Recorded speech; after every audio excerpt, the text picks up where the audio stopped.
अच्छा, ये प्रॉपर्टीज वही प्रॉपर्टीज हैं जो हम यहाँ से अपने लेयर्स के थ्रू डिजाइन कर रहे होते हैं। बस फर्क ये है कि यहाँ पर आपके पास दो तरीके होते हैं। जब आप कोई भी चीज डिजाइन कर रहे होते हैं तो हमने कहा था हम हर एक चीज के लिए अपने लेयर्स को डिजाइन कर कर अपना टेम्पलेट क्रिएट कर लेते हैं।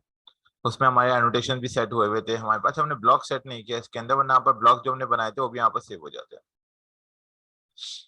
लेकिन प्रॉपर्टीज का मतलब ये होता है कि अगर आप किसी भी चीज पर कोई स्पेशल इफेक्ट डालना चाह रहे हैं, मतलब कि मैंने एक चीज डिजाइन कर दी अपने डोर्स की लेयर पर या फिर अपनी वॉल्स वाली लेयर पे, और मैंने सब कुछ डिजाइन किया उसी के हिसाब से, लेकिन मैं फिर भी चाह रहा हूँ कि इसमें से ना कोई एक ऑब्जेक्ट जो है वो इस डिजाइन का नहीं होना चाहिए, वो रहे लेयर पर ही, लेकिन ये स्टाइल नहीं होना चाहिए इस ऑप्शन के ऊपर। क्योंकि लेयर सिस्टम का तो मतलब हमारे पास यही होता है कि अगर आपने लेयर सिस्टम पर किसी चीज को एक्टिव किया है तो इसका मतलब हर एक चीज उस लेयर सिस्टम को फॉलो करेगी। हमने उसके ऊपर ही बता देते हैं कि उसकी लेयर की विड्थ कितनी होगी, उसका लेयर का स्टाइल कैसा होगा, उसकी स्ट्रोक कैसी होगी, उसमें से कितनी थिकनेस होगी, हर एक चीज हम यहीं पे डिफाइन कर देते हैं। लेकिन हम फिर भी चाह रहे हैं कि इस वाली लाइन का कलर अलग हो तो आप चेंज कर सकते हैं। वो अभी भी वॉल वाली लेयर पर ही मौजूद है, लेकिन थोड़ा सा डिजाइन हमने चेंज कर दिया। या फिर अगर आपको लगता है कि इसकी थोड़ी सी थिकनेस बड़ी होनी चाहिए तो हम यहाँ से आकर अपने थिकनेस वगैरह को बढ़ा सकते हैं। वो अभी भी जो हम नई चीजें ड्रॉ करेंगे वो हमारे पास लेयर सिस्टम पर ही ड्रॉ हो रही होगी। लेकिन हमने कहा किसी एक स्पेशल ऑब्जेक्ट को अगर आप चाह रहे हैं कि लेयर पर रहे लेकिन डिजाइन ये नहीं होना चाहिए, तो आपने उस डिजाइन को अपने हिसाब से एक्टिव कर सकते हैं, अपने हिसाब से कलर दे सकते हैं, अपने हिसाब से उसकी लाइन का स्टाइल चेंज कर सकते हैं।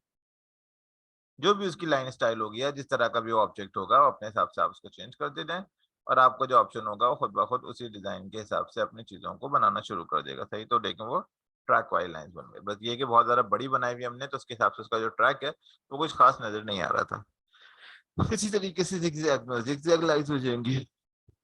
तो ये बेसिक हमारे पास ऑब्जेक्ट है।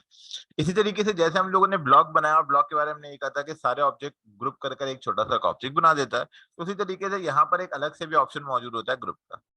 अगर आप इस ग्रुप को एक्टिव कर देते हैं तो इसका मतलब आपकी जितनी चीजें होंगी और अब वो एक साथ आपके यहाँ मूव होंगे, वो खुद से उसका ऑब्जेक्ट का सेंटर पॉइंट लेता है और ये एक ग्रुप बन गया। यानी जब भी मुझे इसको मूव करना होगा मैं अपनी मूव की कमांड लूंगा और इस ऑप्शन को उठाकर मूव। अब मुझे 10 ऑब्जेक्ट मूव नहीं करने, मैं उनमें से किसी भी एक ऑब्जेक्ट को पकड़कर अपने हिसाब से मूव करके रख सकता हूँ, मेरे सारे के सारे ऑब्जेक्ट मूव हो जाए।